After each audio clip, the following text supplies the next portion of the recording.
नमस्ते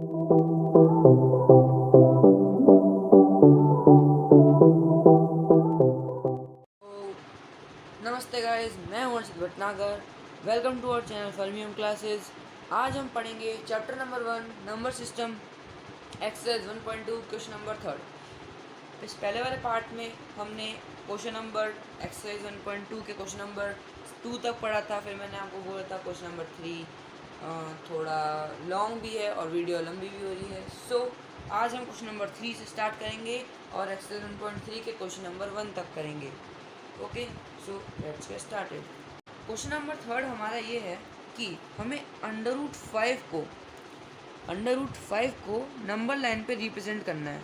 okay, so under root 5 को करने से पहले हम सबसे पहले under root 3 and under root 2 को, मैं उल्टा बोलते sorry, under root 2 and under root 3 को रिप्रेजेंट करना सीखेंगे। Okay, so first of all under root 2 को हम कैसे करेंगे वो देखिए। फर्स्ट ऑफ ऑल हम एक लाइन को ड्रॉ करेंगे। ओके, इस लाइन में कहीं पे भी एक सेंटर ओ ले लेंगे। ओके, ये मैंने एक सेंटर ओ ले लिया। ओके, अब हम यहाँ पे क्या करेंगे, एक ओ से ओ की आगे तरफ एक 1 सेंटीमीटर की लाइन बनाएंगे। ओके, ये यहाँ पर मैंने 1 सेंटीमीटर फॉरवर्ड करा और इसको पॉइंट को नाम दे दिया ए। ओके, अब एज इट इज़ हम इसके ऊपर ए पॉइंट के ऊपर करेंगे। इस पॉइंट से मैं 1 सेंटीमीटर ऊपर ले जाऊंगा। सो इस पॉइंट को हम नाम दे देंगे बी। सो मुझे ये करना है, अब इस स्टेप के बाद हम करेंगे ओ और बी को ज्वाइन। ओ और बी को हम ज्वाइन कर देंगे। ओके, सो देन हम इसके बाद में हमको ये पता है ये 1 सेंटीमीटर की है, ये 1 सेंटीमीटर की है। ओके, अब हम क्या करेंगे, कंपास लेंगे और उसको ओ पॉइंट पे, ओ को सेंटर लेके हम बी तक मेजर करेंगे कंपास से। एंड देन हम एक आर्क लगाएंगे नंबर लाइन पे। आर्क हमारी जो लाइन होगी वो डॉटेड होगी। ओके, सो आपको मैं दिखा देता हूँ। यहाँ पर इस पॉइंट को हम नाम दे देंगे सी पॉइंट नेम दे देंगे इस पॉइंट को। ओके, इस पॉइंट को हमने नेम दे दिया यहाँ पर सी। ओके, तो ये जो पॉइंट होगा, मैं सी के आगे लिख देता हूँ, ये जो पॉइंट आएगा ये होगा आपका अंडर रूट 2 का पॉइंट। ओके, इस पॉइंट को हम बोलेंगे अंडर रूट 2। सो आगे करते हैं। आगे हम क्या करेंगे, ये हमने अंडर रूट 2 की वैल्यू निकालना है। ओके, सो ये O A and B, O A B है, वो राइट एंगल ट्रायंगल बना रहे हैं। सो हम क्या करेंगे, लिखेंगे बाय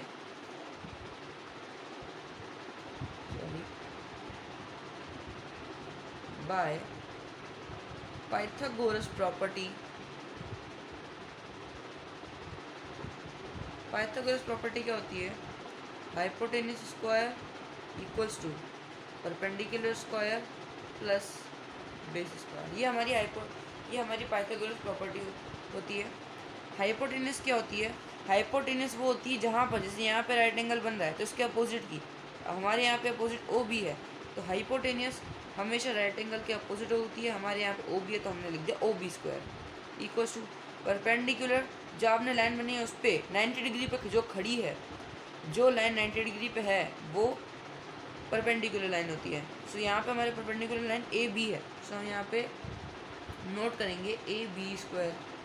ओके, प्लस बेस आपका जो ट्रायंगल है वो किस पे खड़ा है, किस पे है वो ट्रायंगल, वो बेस होता है। हमारे यहाँ पे ओ ए बेस है तो हम नोट करेंगे ओ ए स्क्वायर। अब हमें ओ बी की वैल्यू निकालनी है। ओके, हमें ए बी की वैल्यू पता है, ओ ए की वैल्यू पता है। सो हम वहाँ पे पुट करेंगे ए बी की वैल्यू हमने 1 करी थी, हमने 1 एक्सटेंड करा था उसको 1 सेंटीमीटर तो 1। ओके, ओ ए भी हमने 1 सेंटीमीटर एक्सटेंड करा था, वो भी 1। ओके, सो अब हम क्या करेंगे, ओ बी स्क्वायर, 1 का स्क्वायर हमेशा 1 होता है, so 1 + 1। So O B square equals to 2। अब क्या होगा, जब भी हम इक्वल्स टू के इस साइड पे, जैसे यहाँ पे स्क्वायर है तो यहाँ से स्क्वायर हटाएंगे तो इस साइड पे इक्वल्स टू के अपोजिट साइड पे यहाँ रूट लग जाएगा। ओके, सो मैं आपको करके बताता हूँ। ओ बी मैंने लिखा, अब यहाँ पे मैंने स्क्वायर हटा दिया यहाँ से, तो इधर क्या हो जाएगा, √2 लग जाएगा। Okay, hence proved. सो ये जो लाइन थी मैं यहाँ लिख देता हूँ, ये जो आया है ओ बी, इसकी वैल्यू क्या है, ये √2। ओके, सो अब हम करेंगे √3 की वैल्यू, √3 इसमें देखा था तो हमारा ये जो ओ बी था इसकी √2 आई थी। तो अब हम क्या करेंगे, √3 में जो ये ओ बी है, ओ बी हम बेस लेंगे। तो मैं इसी पे आपको करके बताता हूँ, पाइथागोरस प्रॉपर्टी हम पीछे लिख देंगे। ओके, सो अब क्या होगा, मैं इसमें भी 1 सेंटीमीटर इंक्रीज करूँगा बी पॉइंट पे, क्योंकि अब हम √3 के लिए बेस ओ बी लेंगे। सो अगर हम बेस ओ बी लेते हैं तो यहाँ से इंक्रीज करेंगे 1 सेंटीमीटर, ये आ गया। इस पॉइंट को हम मार्क करेंगे डी पॉइंट से। फिर क्या करेंगे, सेम स्टेप, हम ओ एंड डी को ज्वाइन कर लेंगे। ये हमने कर लिया। अब हम जैसा हमने पहले वाले इसमें करा था, कंपास की हेल्प से मेजर करेंगे ओ डी को। हम यहाँ पे करते हैं ओ एंड डी को मेजर। अब यहाँ पे हमने ओ एंड डी को मेजर करा, तो हम यहाँ से एक आर्क लगाएंगे यहाँ पर। तो ये जो पॉइंट आया है अब ये वाला, ये होगा पॉइंट ई। मैं आपको गौर से दिखा देता हूँ। अब हमारा पॉइंट इस साइड पर है, तो ये होगा पॉइंट ई। ओके, यहाँ पे जो पॉइंट आएगा उसकी वैल्यू होगी √3। ओके, सो अब हमको ये पता है कि इसकी वैल्यू √2 है, इसकी वैल्यू 1 है। ओके, सो बाय और ये भी राइट एंगल ट्रायंगल बना रहा है। सो बाय पाइथागोरस प्रॉपर्टी हम पीछे ओ डी की वैल्यू निकालते हैं। सो हम यहाँ पर √3 की वैल्यू निकाल रहे हैं। सो इसमें भी हम लिखेंगे बाय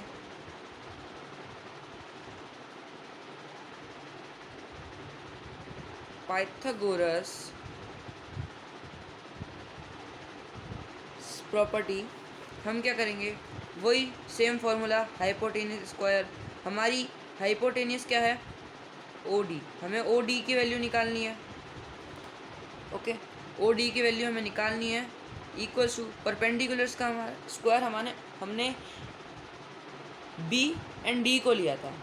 ओके, हमने परपेंडिकुलर किसको लिया था, बी डी। मैंने आपको बोला था पहले कि हम बी डी को परपेंडिकुलर लेंगे और बेस हमारा होगा ओ बी, क्योंकि हमने ओ बी की वैल्यू पहले निकाली थी जो कि आई थी √2। तो हम यहाँ पुट कर देंगे √2 का स्क्वायर।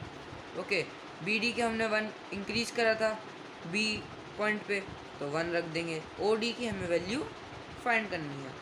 सो ओ डी के स्क्वायर इक्वल्स टू 1 का स्क्वायर 1 ही होता है, प्लस ये भी ध्यान रखना, कभी ब्रैकेट के अंदर अंडर रूट में है कोई वैल्यू और बाहर स्क्वायर है, स्क्वायर से √, कट हो जाता है।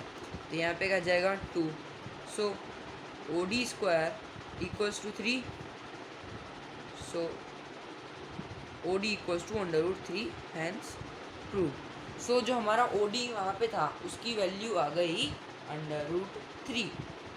ओके, सो अब हम फाइंड करेंगे √5 की वैल्यू। किसकी वैल्यू, √5 को हम रिप्रेजेंट करेंगे, √5 को अब हम रिप्रेजेंट करेंगे नंबर लाइन पे।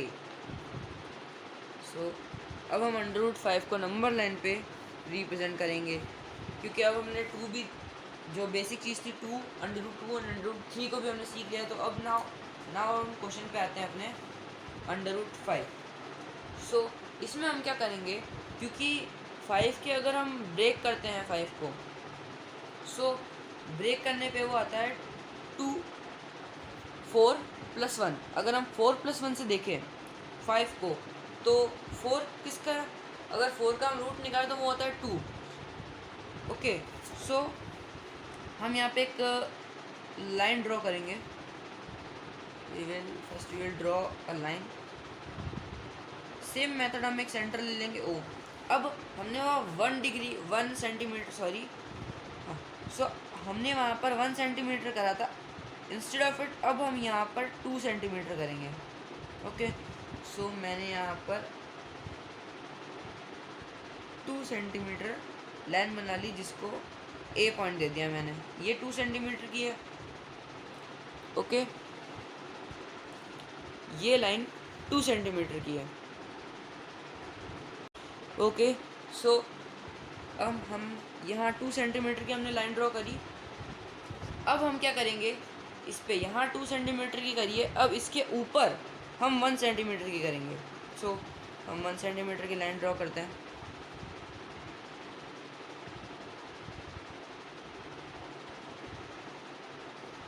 ये हमने 1 सेंटीमीटर की लाइन करी, जिसको हमने नेम दे दिया पॉइंट बी। अब हम क्या करेंगे, same method O and B को ज्वाइन कर देंगे। हमने यहाँ ओ एंड बी को ज्वाइन कर लिया। अब हम क्या करेंगे, कंपास से इसको मेजर करेंगे। मेजर करने के बाद हम एक आर्क लगाएंगे यहाँ पे ए के पास। सो अभी ए के पास जो पॉइंट आया है, इसको हम नेम दे देंगे सी, और ये जो सी पॉइंट होगा वो होगा √5 का। सो अब हमको पता है ये 2 है, ये 1 है। अब हम क्या करेंगे, बाय पाइथागोरस प्रॉपर्टी, क्योंकि ये भी राइट एंगल ट्रायंगल बना रहा है, तो √5 बाय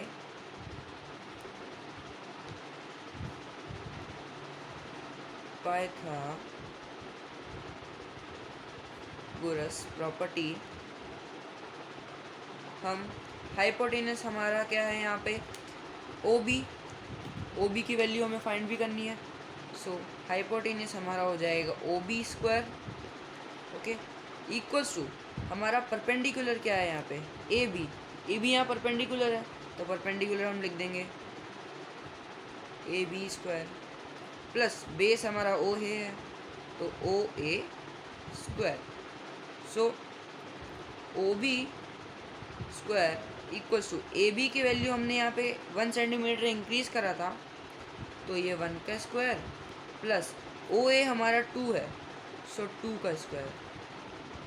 OB² इक्वल्स टू 1 का स्क्वायर 1 ही होता है, एंड 2 का स्क्वायर 4। सो मैंने आपको कहा था हम 5 के ऐसे ब्रेक कर देंगे 5 को। ओके, तो 4 + 1, अब 4 + 1 हमारा हो जाएगा 5, तो OB² इक्वल्स टू 5। मैंने आपको बताया अगर स्क्वायर हटाएंगे तो उस साइड पे अंडर रूट लग जाएगा, तो मैंने स्क्वायर हटाया, यहाँ अंडर रूट आ गया, हैंस प्रूव। ये हो गया कि ये जो OB है वो √5 है। तो यहाँ पे हमारी एक्सरसाइज 1.2 एंड होती है। अब हम शुरू करेंगे एक्सरसाइज 1.3 का क्वेश्चन नंबर 1। सो अब हम शुरू करते हैं एक्सरसाइज 1.3 का question number 1। So question number 1 में हमको क्या करना है, हमको इसमें 6 क्वेश्चंस दे रखे हैं, इसको हमें डेसिमल फॉर्म में कन्वर्ट करना है और ये बताना है कि कौन सा डेसिमल एक्सपांशन होता है।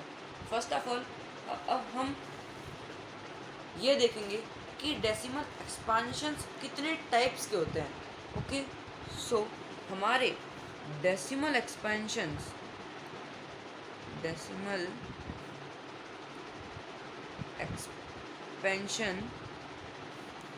देखिए, हमने पढ़ा था रेशनल एंड इरेशनल नंबर्स होते हैं।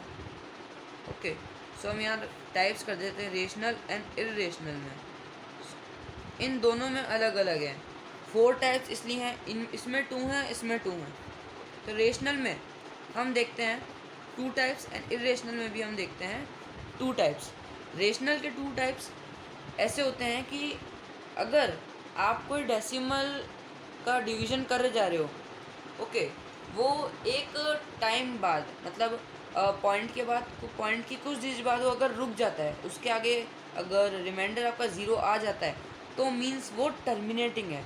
और जो ऐसे टर्मिनेटिंग होते हैं, टर्मिनेटिंग डेसिमल्स, जो एक डेसिमल के कुछ पॉइंट्स बाद रुक जाता है, रिमाइंडर 0 आ जाता है, वो हमारे रेशनल नंबर्स होते हैं। Okay, terminating decimal expansions are rational. Okay, और कुछ ऐसे होते हैं जो नॉन टर्मिनेटिंग होते हैं, नॉन टर्मिनेटिंग, जो टर्मिनेट तो नहीं होते, वो पॉइंट के बाद चलते रहते हैं, बट वो रिकरिंग होते हैं। Recurring means repeat.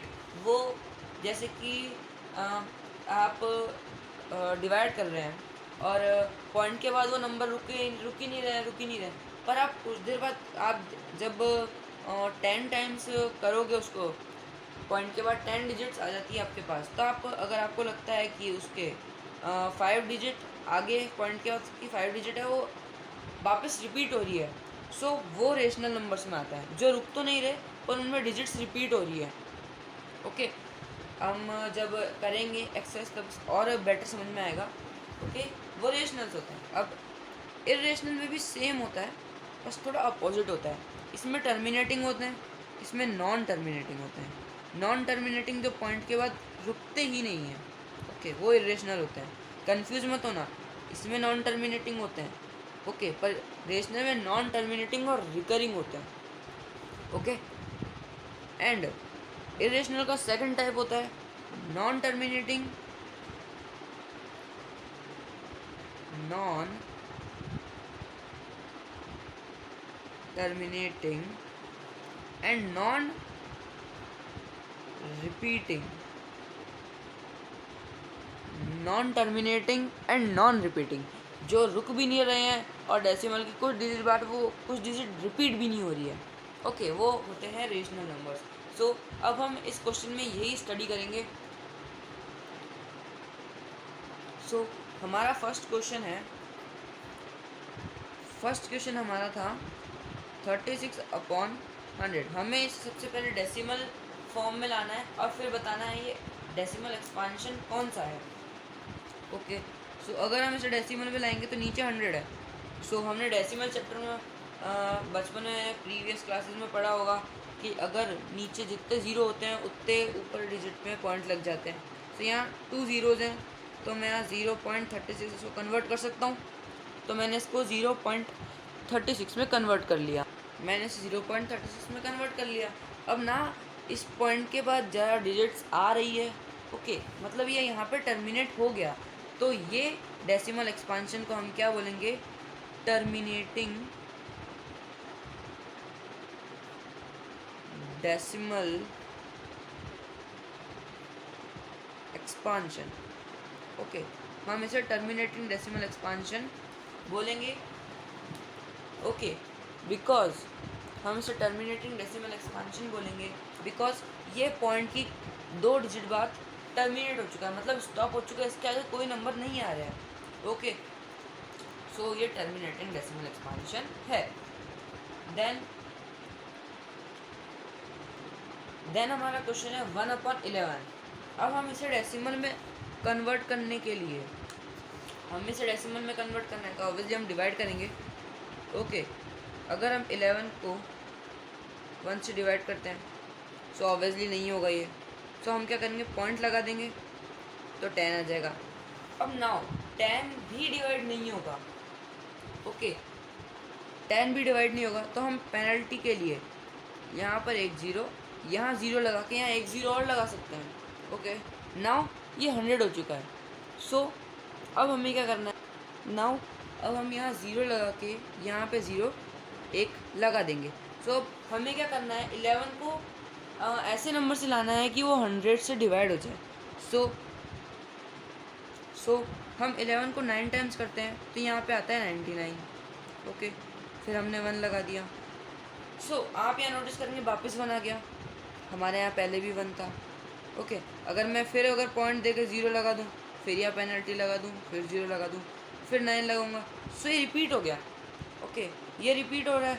सो मतलब ये इसका आंसर आता है हमारे पास 0.09 बार मीन्स जितनी डिजिट रिपीट हो रही है उनके ऊपर बार लगा देते हैं। अब मेरे 09 और 09 2 बार 09 आ गया, मतलब 09 रिपीट पूरा हो रहा है, तो मैंने पूरे के ऊपर बार लगा दिया। ओके, बार मतलब ऊपर एक लाइन, ये बार होती है। ओके, सो ये हमारा डेसिमल हो जाएगा, ये हो जाएगा non terminating recurring decimal expansion, ये नॉन टर्मिनेटिंग और रिकरिंग डेसिमल एक्सपांशन हो जाएगा। ओके, नाउ अब हम आते हैं क्वेश्चन नंबर 3 पे। क्वेश्चन नंबर 3 में हमें बोला है कि हमारा मिक्स फ्रैक्शन में है 4 1/8। सो फर्स्ट ऑफ ऑल हमें इसे इम्प्रॉपर फ्रैक्शन में कन्वर्ट करेंगे। सो इम्प्रॉपर फ्रैक्शन में कन्वर्ट करने के बाद ये हमारे पास आएगा 33/8 की फॉर्म में। तो अब इसे डेसिमल में कन्वर्ट करेंगे, ऑब्वियसली डिवाइड करेंगे 8 डिवाइडेड 33 डिवाइडेड बाय 8। सो 8 4 जा 32, हमारे यहाँ रिमाइंडर क्या रह गया 1, पॉइंट लगाएंगे 0 8, पॉइंट लगाएंगे 0, 8 1 जा 8, रिमाइंडर बचेगा हमारे पास 2, पॉइंट है तो हम एक और 0 लगा सकते हैं, तो हमने एक और 0 लगा दिया। अब 8 2 जा 16, अब हमारे यहाँ पे क्या आ गया 4, हम एक और पॉइंट है एक और 0 लगा देंगे। अब 8 5 जा 40, सो रिमाइंडर हमारा आ गया 0। तो मीन्स ना इस पे बार आ रहा है ना कुछ आ रहा है। सो 4.125 ये हमारा टर्मिनेटिंग डेसिमल एक्सपांशन है। क्या है? Terminating decimal expansion. ओके, क्योंकि यहाँ पे टर्मिनेट हो गया, रुक गया ये, तो ये हमारा टर्मिनेटिंग डेसिमल एक्सपांशन है। देन हम आते हैं क्वेश्चन नंबर 4 जो कि है 3/13। ओके, सो 13 हम 3 से डिवाइड करेंगे। ओके, तो 3 ऑब्वियसली दिख रहा है कि नहीं होगा, पॉइंट लगाएंगे 0 लग जाएगा। अब हम 13 2 जा 26, आंसर आएगा 4 आ गया, पॉइंट है एक और 0 लगा देंगे। ओके, अब 13 3 जा 39, 1 आ गया, एक और 0 लगा देंगे। अब एक 0 से तो काम होगा नहीं, ओके, क्योंकि रिमाइंडर 1 बचा था। सो एक 0 से काम होगा नहीं, तो हम एक 0 यहाँ पेनल्टी के लिए लगा देंगे, ये हो जाएगा 100। सो 13 7 जा 91, हमारे यहाँ पे रिमाइंडर क्या आया 9, 0 लगा देंगे। सो अब 90 आया है, सो 13 6 से करेंगे तो हमारे यहाँ पे होगा 78, तो ये होगा 78। अगर 78 को हम माइनस करते हैं तो ये आता है 12, 0 लगा देंगे हम एक और। ओके, सो अभी तक ये हमारा रिपीट नहीं हुआ है, हम और आगे तक करेंगे। सो 120 आ गया। अब हम अब 13 9 जा हम करेंगे 117, तो ये आ गया 3। नाउ अब ये रिपीट हो चुका है, क्योंकि अगर मैं पॉइंट से 0 लगाऊंगा 30 आ जाएगा, फिर यही रिपीट होगा। सो इसका आंसर आ गया है 0.23069 बार। ये आंसर आ गया इसका, सिंपल, ये इसका आंसर आ गया। अब ये हमारा रिपीट हो रहा है, तो ये हमारा होगा नॉन टर्मिनेटिंग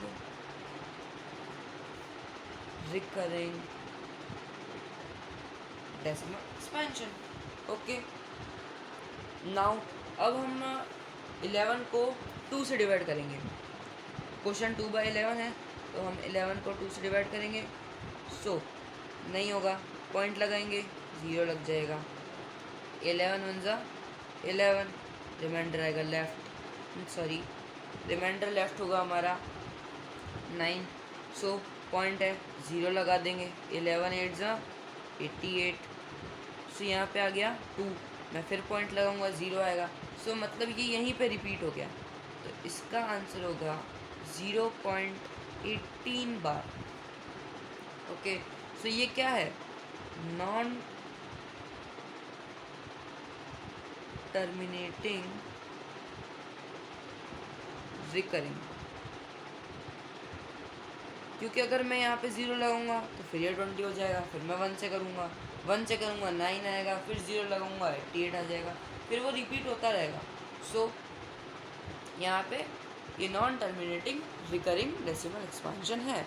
नाउ हमारी आज की वीडियो का लास्ट क्वेश्चन 329/400। ओके, सो हम सबसे पहले क्या करेंगे, जो 329/400 है इसको हम रिड्यूस करना शुरू कर देंगे। ओके, सो मैं क्या करूँगा, इसको डिडक्ट करने से पहले मैं थोड़ा इसको इजी कर दूँगा। तो 329 अपॉन, मैं 400 को कैसे लिख सकता हूँ, 4 × 100। तो सबसे पहले मैं क्या करूँगा, ये जो 4 है इसको मैं 329 से डिवाइड करूँगा। तो अगर मैं 4 को 329 से डिवाइड करता हूँ तो 4 8 जा 32, ये रिमाइंडर हमारा 0 आ गया, बटा 9 लेफ्ट है तो 9 नीचे आ जाएगा। अब 4 2 जा 8, रिमाइंडर लेफ्ट होगा 1, पॉइंट लगा देंगे यहाँ 0 आ जाएगा। 4 2 जा 8, रिमाइंडर बचेगा 2, पॉइंट 0, 4 5 जा 20। सो ये हमारा पूरा हो गया। अब देखो इसका तो आया हमारे 82.25, बट हमारे अभी भी यहाँ पे 100 है। तो अगर देखें तो हमारा आंसर आया 82.25 अपॉन 100। 100 अगर डिवाइड में है तो 2 पॉइंट में इधर किसका आऊँगा, तो ये हो जाएगा 0.8225, और ये ना रिपीट हो रहा है, ये टर्मिनेट हो गया है। तो ये हमारा डेसिमल एक्सपांशन है। ओके, सो आज की वीडियो हम यहाँ पे एंड करते हैं। वैसे भी वीडियो बहुत लंबी हो चुकी है, so make sure to watch the part 1 of this chapter and like share subscribe to my channel. Thanks for watching.